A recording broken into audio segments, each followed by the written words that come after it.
Hello दोस्तों, आप सभी का स्वागत है electric work centre YouTube channel में। दोस्तों आज की वीडियो में देखेंगे जानेंगे इस तरह का इलेक्ट्रिक मेन बोर्ड कैसे बनाते हैं, कनेक्शन वायरिंग कैसे करते हैं। इसके अंदर जो पैनल इंडिकेटर है उसका कनेक्शन कुछ इस तरह से किया गया है। जब एमसीबी हमारा ऑफ है तो पैनल इंडिकेटर ऑन रहेगा, जब एमसीबी को ऑन करेंगे तो पैनल इंडिकेटर बंद हो जाएगा। जैसे ओवरलोड या शॉर्ट सर्किट पे एमसीबी हमारा ट्रिप करता है तो हमारा यहाँ पे पैनल इंडिकेटर चालू हो जाएगा, इंडिकेट करेगा कि हमारा एमसीबी ट्रिप कर गया है। या जो मेन पावर सप्लाई फ्यूज होता है वो फ्यूज जल जाता है, उड़ जाता है, तो इंडिकेटर ऑन हो जाएगा और इंडिकेट करेगा कि आपका फ्यूज जल गया है, उड़ गया है। या जो जनरेटर का फ्यूज है वो फ्यूज जल जाता है, उड़ जाता है, तो उस समय इंडिकेट करेगा कि आपका जनरेटर का फ्यूज जल गया है, उड़ गया है। अगर आप ये जानना चाहते हैं इस तरह का बोर्ड कैसे बनाते हैं, इसकी कनेक्शन वायरिंग कैसे करते हैं, इसकी कटिंग फिटिंग कैसे करते हैं, तो आप इस वीडियो को A to Z कंप्लीट पूरा जरूर देखिए।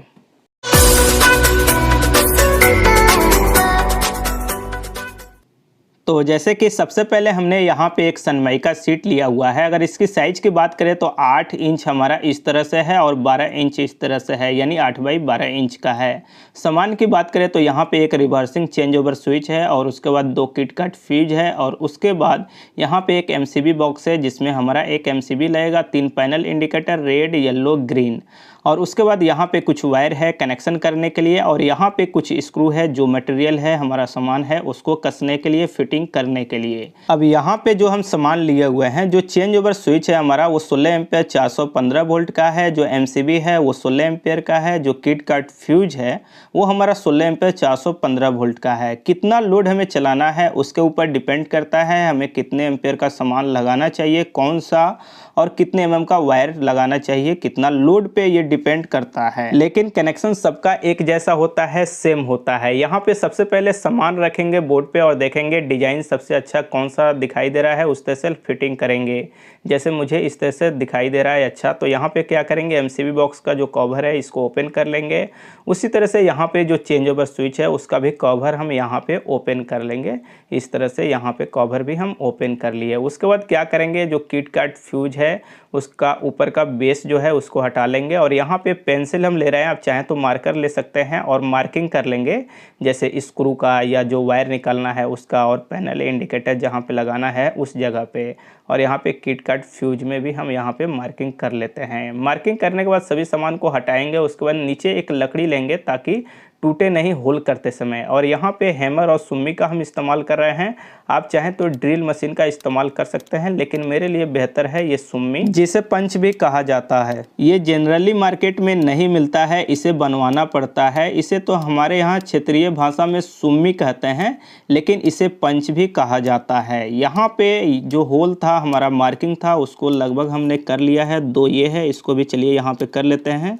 और उसके बाद इससे फ़ायदा ये होता है कि जो हमारा होल है, सुराख है, उसको हम बड़ा कर सकते हैं इस तरह से जितना ज़रूरत है। यानी ज़्यादा मोटा वायर है तो ज़्यादा होल कर लेंगे, पतला वायर है तो पतला कर लेंगे, स्क्रू जितना मोटा लगाना है उसके हिसाब से कर लेंगे। तो यहाँ पे ये होल हो गया। आप देखिए जैसे ये हमें पैनल इंडिकेटर लगाना है तो इसको मोटा कर देंगे इस तरह से। ड्रिल मशीन में बीट को बदलना पड़ता है। अब जैसे पैनल इंडिकेटर जो है चाहे तो हम रुखानी से कटिंग कर सकते हैं। जैसे ये हमारा रुखानी है जिसे कचक भी कहा जाता है, रुखानी भी कहा जाता है, इसे वुड चीसल भी कहा जाता है। हार्डवेयर के दुकान पे मिल जाता है। मैं वीडियो को डिस्क्रिप्शन में लिंक दे दूंगा, अगर आप चाहें तो परचेज कर सकते हैं ऑनलाइन। लेकिन अगर आपके हार्डवेयर के दुकान पे मिल जाता है तो आप मार्केट से लीजिए। लेकिन हम यहाँ पे जो सुम्मी है और प्लायर है उसी से यहाँ पे पैनल इंडिकेटर को होल करने वाले हैं, ताकि आपको मालूम होना चाहिए कहीं पर अगर आपको नहीं मिल रहा है तो ये प्लायर से, सुम्मी से कर सकते हैं। जैसे यहाँ पे हम होल कर लिए और एक बार चेक कर लिए पैनल इंडिकेटर हमारा लग जा रहा है, तो उसी तरह से 2 और जो पैनल इंडिकेटर का होल है उसको बड़ा कर लेंगे। इस तरह से फैलाएंगे तो बड़ा हो जाएगा और इसके अंदर एक बार चेक कर लेंगे पैनल इंडिकेटर डाल करके। देखिए ये आ जा रहा है। अब यहाँ पे क्या करेंगे, सबसे पहले पैनल इंडिकेटर ही हम लगा देते हैं। जैसे ये रेड है मेन पावर सप्लाई के लिए हम इसको लगाएंगे, जो येलो है इसे जनरेटर पावर सप्लाई के लिए लगाएंगे और जो ग्रीन है उसे लोड पावर सप्लाई पे हम लगाएंगे। यहाँ पे तीनों पैनल इंडिकेटर हम लगा लिए। उसके बाद क्या करेंगे, यहाँ पे किटकैट फ्यूज लेंगे। किटकैट फ्यूज में हम MG स्क्रू लगा रहे हैं, जिसे मशीन स्क्रू भी कहा जाता है। जो नट बोल्ट है 1 इंच का हमारा है, जैसे 1 इंच का मशीन स्क्रू है और एक तरफ नट है, और इसे लगा करके प्रॉपर हम यहाँ पे टाइट कर ले रहे हैं। उसी तरह से यहाँ पे चेंज ओवर स्विच लेंगे। चेंज ओवर स्विच में हमारा 4 स्क्रू लगेगा, यानी 4 नट बोल्ट लगेगा, और चारों को हम यहाँ पर लगा लेंगे, जैसे 2, एक 3, एक ये हमारा 4। और यहाँ पे स्क्रू को फुल टाइट करेंगे प्लायर से, कभी भी लूज नहीं होना चाहिए। हम बार बार बोलते हैं इलेक्ट्रिकल कोई भी वर्क है जहाँ पे वायर है या स्क्रू है उसको फुल टाइट कीजिए। और यहाँ पे जो एमसीबी बॉक्स का हमारा बेस है उसको भी हम यहाँ पे स्क्रू के थ्रू इस तरह से कस लेते हैं फुल टाइट। यहाँ पे फिटिंग हमारा जो सामान था वो फाइनली कंप्लीट हो गया। अब यहाँ पे हमें कनेक्शन करना है। कनेक्शन करने के लिए सबसे पहले यहाँ पे 2 वायर हम लेते हैं। यहाँ पे एक चीज़ आप समझ लीजिए, जैसे रेड वाला जो पैनल इंडिकेटर है इस साइड हम पावर सप्लाई का कनेक्शन करेंगे तो जो चेंज ओवर स्विच है वो उल्टा काम करता है, यानी इस साइड करेंगे तब जाकर उल्टा काम करेगा, इस साइड करेंगे तो इधर जनरेटर करेगा, यानी रिवर्स बिल्कुल उल्टा। तो हम क्या करेंगे, यहाँ पे बैक साइड से वायर को डालेंगे और इस साइड हम इसके अंदर डालेंगे, और उसके बाद वायर को क्या करेंगे यहाँ पे छीलेंगे, और छीलने के बाद इसको रिंग बनाएंगे, रिंग टाइप बना करके, और उसके बाद इसके अंदर स्क्रू डालेंगे और कसेंगे ताकि लूज नहीं हो, हमारा कनेक्शन पूरा सही रहे, परफेक्ट रहे, जिससे लूज नहीं होगा तो हीट नहीं होगा तो ख़राब नहीं होगा। और यहाँ पे रेड कलर का जो वायर है जो फेस लाइन है हमारा, इसका कनेक्शन कर लेंगे, और इसके बगल में ब्लैक कलर यानी न्यूट्रल लाइन का कनेक्शन कर लेंगे। कनेक्शन करने के बाद जो वायर हमारा लंबा है इसको बैक साइड रिवर्स लेंगे, और उसके बाद यहाँ पे ध्यान दीजिए जो रेड कलर का वायर है फेस वायर, इसको कट करेंगे और इसको डालेंगे फ्यूज के अंदर, यानी फ्यूज में हम कनेक्शन करेंगे। वायर को अच्छी तरह से छीलने के बाद इसके अंदर डालेंगे और यहाँ पे कनेक्शन कर लेंगे। फिर फ्यूज के दूसरे साइड फिर वायर को डालेंगे हम रेड कलर का और कनेक्शन कर लेंगे। फ्यूज में इनपुट आउटपुट का कनेक्शन किसी भी साइड से हो सकता है, नीचे से इनपुट ऊपर से आउटपुट, या ऊपर से इनपुट नीचे से आउटपुट, कोई प्रॉब्लम नहीं है। यहाँ पे वायर का कनेक्शन करने के बाद बैक साइड वायर जो लंबा है उसको खींचेंगे, और ये जो दोनों वायर है मेन पावर सप्लाई का करंट इसके थ्रू आएगा, लाइन आएगा। उसके बाद यहाँ पे एक येलो और एक ब्लैक लिए हैं जो जनरेटर का पावर सप्लाई हम इनपुट दे रहे हैं चेंज ओवर में। जैसे बैक साइड से यहाँ पे वायर को डालेंगे, फिर उसके बाद चेंज ओवर स्विच के अंदर लेकर के आएंगे, उसके बाद वायर को अच्छी तरह से छीलेंगे और इसको मोड़ करके इस तरह से रिंग बना लेंगे। रिंग बनाने के बाद जब कनेक्शन करेंगे तो ध्यान रहे न्यूट्रल के सामने न्यूट्रल का कनेक्शन होना चाहिए, यानी ब्लैक के सामने ब्लैक और येलो फेस के सामने होगा। जैसे ये न्यूट्रल हो गया हमारा, क्योंकि उस साइड भी इसी लाइन में न्यूट्रल का कनेक्शन हुआ था। और उसके बाद यहाँ पे फेस का कनेक्शन हो जाएगा, और जो वायर लंबा है उसको बैक साइड रिवर्स लेंगे, और जो फेस वाला वायर है उसको कट करेंगे और फ्यूज के अंदर डालेंगे। फ्यूज के दूसरे साइड भी चलिए वायर को डाल देते हैं, और यहाँ पे इस वायर को भी छील लेते हैं, और यहाँ पे दोनों साइड हम कनेक्शन कर लेंगे। जैसे एक साइड से ये कनेक्शन हो गया चेंज ओवर स्विच के तरफ से, और फिर ऊपर के साइड से यहाँ पे कनेक्शन हम कर लेते हैं। अच्छी तरह से कनेक्शन करेंगे, किसी भी तरह का लूजिंग नहीं होना चाहिए। और जो वायर लंबा है उसको रिवर्स बैक साइड खींच लेते हैं। अब ये जो दोनों वायर है हमारा, ये जनरेटर का मेन पावर सप्लाई आएगा, यानी जनरेटर का लाइन का कनेक्शन होगा।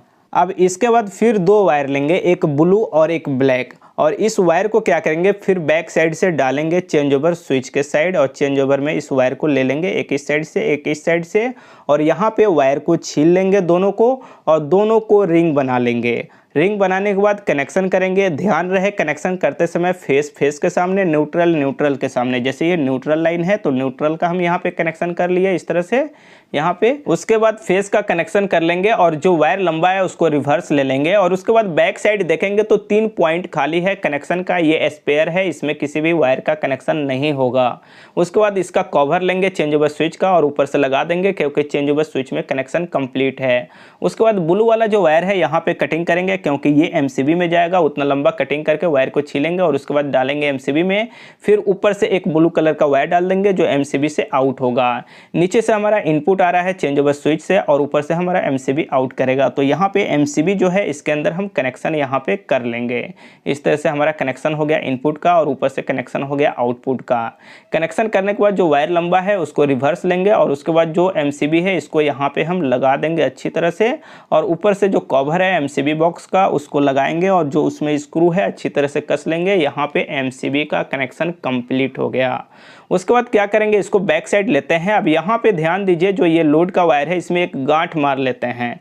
ये लोड का दोनों वायर हो गया, येलो वाला जनरेटर का वायर है और रेड वाला हमारा मेन पावर सप्लाई का वायर है। अब यहाँ पे हम इंडिकेटर का कनेक्शन करेंगे। जैसे जो ग्रीन कलर का इंडिकेटर है हम ग्रीन कलर के वायर से कनेक्शन कर रहे हैं, क्योंकि हमारे पास ग्रीन कलर उपलब्ध है। उसी तरह से यहाँ पे जो येलो इंडिकेटर है, यहाँ पे येलो कलर के वायर से कनेक्शन कर रहे हैं। उसी तरह से रेड वाला जो इंडिकेटर है, रेड कलर के वायर से कनेक्शन कर रहे हैं। आपके पास कलर बाई वायर नहीं है तो एक कलर से भी कनेक्शन कर सकते हैं। यहाँ पे रेड कलर का जो इंडिकेटर है, ध्यान दीजिएगा कनेक्शन कैसे होगा। जो फ्यूज का 2 वायर है, यहाँ पे मेन पावर सप्लाई का फेस है, इस दोनों में कनेक्शन होगा। उसी तरह से जनरेटर में होगा, उसी तरह से एमसीबी में होगा। जैसे यहाँ पे सबसे पहले देखिए, ये फ्यूज का दोनों वायर है, एक साइड से फ्यूज में इनपुट है, एक साइड से आउटपुट है। यहाँ पे रेड कलर का वायर का कनेक्शन इस तरह से कर देंगे, यानी रेड पैनल इंडिकेटर का दोनों वायर फ्यूज के दोनों साइड में कनेक्शन कर लेंगे इस तरह से, ठीक है। और टेप लगा देंगे अच्छी तरह से। उसी तरह से जो जनरेटर का फ्यूज है, यहाँ पे जनरेटर का जो इंडिकेटर है, उस दोनों वायर को, जनरेटर के फ्यूज का जो दोनों वायर है, एक साइड से इनपुट एक साइड से आउटपुट, इसी दोनों में कनेक्शन करेंगे और यहाँ पे टेप लगा देंगे। ये कैसे काम करता है मैं आपको बतलाऊंगा। उसी तरह से जो ग्रीन कलर का पैनल इंडिकेटर है, इस दोनों वायर को क्या करेंगे, एमसीबी में कनेक्शन करेंगे, क्योंकि एमसीबी हमारा लोड पे लगा हुआ है। एक साइड से इनपुट वायर है, एक साइड से आउटपुट है, इस दोनों में कनेक्शन कर लेंगे। एक चीज़ और हम आपको बतला दें, जो फ्यूज लगाए हैं मेन में, वहाँ पर आप एमसीबी भी लगा सकते हैं और सेम इसी तरह से कनेक्शन होगा, दोनों साइड आप लगा दीजिए। यहाँ पे कनेक्शन करके टेप हम लगा दिए। अब क्या करेंगे, यहाँ पे जो फ्यूज है, सबसे पहले फ्यूज बांधेंगे। जैसे फ्यूज जो है 1.5 mm का वायर हम छिले हुए हैं मल्टी स्टैंड, और उसमें से 3 वायर हम बांध लेते हैं। ये कितना लोड आप चला रहे हैं उसके हिसाब से आपको बांधना होता है, कितना लोड पे कितना मोटा आपको वायर बांधना चाहिए, इसका वीडियो मेरे चैनल में है, आप उस वीडियो को देख सकते हैं। यहाँ पे एक फ्यूज हम लगा दिए, फिर उसी तरह से दूसरा वाला भी फ्यूज यहाँ पे हम अच्छी तरह से 3 ही वायर बांधेंगे, क्योंकि दोनों में बराबर होना चाहिए, और यहाँ पे हम लगा देंगे। लगाने के बाद चलिए हम आपको टेस्टिंग करके दिखलाते हैं। सबसे पहले क्या करेंगे, यहाँ पे ये देखिए मेन पावर सप्लाई है, जनरेटर है, उसके बाद यहाँ पे लोड है। लोड वाले में हम यहाँ पे एक बल्ब होल्डर लगा रहे हैं और यहाँ पे कनेक्शन कर देते हैं। आपको अपने घर का लोड चलाना है, या जो दुकान है, या कहीं पे भी आप लगा रहे हैं किसी फैक्ट्री में, तो वहाँ पे जो आपका लोड है, उस लोड का कनेक्शन आपको करना है लोड वायर में। अब चलिए हम इसको लेकर के चलते हैं मेन बोर्ड के पास। जैसे यहाँ पे थोड़ा सा अंधेरा है, लेकिन यहीं पे जनरेटर पावर सप्लाई है और मेन पावर सप्लाई है, यहाँ पे हम कनेक्शन कर दिए हैं। यहाँ पे ध्यान दीजिए, चेंज ओवर स्विच को हम जैसे मोड़ते हैं जनरेटर के साइड, एमसीबी हमारा ऑफ है तो इंडिकेटर ऑन है। जैसे हम इसे ऑन करेंगे तो हमारा इंडिकेटर ऑफ हो जाएगा और बल्ब हमारा ऑन हो गया। अब अगर शॉर्ट सर्किट होता है या ओवरलोड होता है, एमसीबी ट्रिप कर जाता है, तो हमारा इंडिकेटर ऑन हो जाएगा, और जब एमसीबी को ऑन कर देंगे तो इंडिकेटर ऑफ हो जाएगा, यानी बंद हो जाएगा। इसके जगह पे आप चाहें तो अलार्म लगा सकते हैं, जो कॉल बेल घंटी होता है वो भी बजेगा। अब ये हमारा मेन पावर सप्लाई के साइड हम कर दिए। एमसीबी को फिर ऑफ करते हैं तो यहाँ पे देखिए इंडिकेटर ऑन हो जाता है, और जब एमसीबी को ऑन करेंगे तो हमारा इंडिकेटर ऑफ हो जाएगा। अब चलिए जो हमारा फ्यूज है मेन पावर सप्लाई का, इसे निकालते हैं तो देखेंगे यहाँ पे इंडिकेटर ऑन हो जाएगा। जैसे निकाल दिए तो देखिए इंडिकेटर ऑन हो गया। अगर यहाँ पे आप अलार्म लगा देते हैं तो अलार्म बजना स्टार्ट हो जाएगा। ये किसी भी कारण आपका फ्यूज जल जाता है, उड़ जाता है, यानी कनेक्शन टूट जाएगा फ्यूज जब उड़ जाएगा तो, इसलिए हम यहाँ पे फ्यूज निकाल करके आपको दिखा रहे हैं। अब यहाँ पे हम जनरेटर वाले फ्यूज को निकालते हैं। तो जब जनरेटर वाला फ्यूज निकालेंगे तो इंडिकेटर नहीं जलेगा, क्योंकि जो चेंज ओवर स्विच है उसको करना होगा जनरेटर के साइड। क्योंकि इसका कारण ये है कि ये जो इंडिकेटर है रिटर्निंग पे चलता है। जैसे जनरेटर के साइड कर दिए तो यहाँ पे ये जल गया। अब इसको जब फ्यूज को लगाएंगे तो ये बंद हो जाएगा और आपका बल्ब ऑन हो जाएगा। ये कैसे काम करता है, जैसे फ्यूज हो या एमसीबी हो, एक साइड से आप फेस दे दिए, उसको न्यूट्रल कब मिलता है, जब आपका लोड है, रिटर्निंग न्यूट्रल आपको मिल जाता है। इसलिए जो हमारा पैनल इंडिकेटर है वो जल जाता है, यानी ऑन हो जाता है, क्योंकि उसको रिटर्निंग न्यूट्रल मिल ही रहा है और मेन पावर सप्लाई मिल रहा है। बहुत से लोग क्या करते हैं, पैनल इंडिकेटर के जगह पे अलार्म लगाते हैं। तो चलिए दोस्तों, इस वीडियो में इतना ही। आपको अच्छी तरह से समझ में आ गया होगा। इस वीडियो को पूरा देखे होंगे तो कहीं पे भी जो एमसीबी ट्रिप हो या फ्यूज जल जाए, उड़ जाए, उस समय आपका इंडिकेटर ऑन हो जाए या अलार्म ऑन हो जाए, वहाँ पे कनेक्शन वायरिंग इसी तरह से किया जाता है और इसी तरह से इलेक्ट्रिकल मेन बोर्ड बनाया जाता है। तो चलिए दोस्तों, इस वीडियो में इतना ही। अगर आपको वीडियो अच्छी लगी तो लाइक कीजिए, शेयर कीजिए। आपके मन में किसी भी तरह का डाउट, सवाल, सुझाव है तो नीचे कमेंट बॉक्स में जरूर लिखिए। अगर आप हमसे बात करना चाहते हैं तो EWC एप्लीकेशन पे बात कर सकते हैं।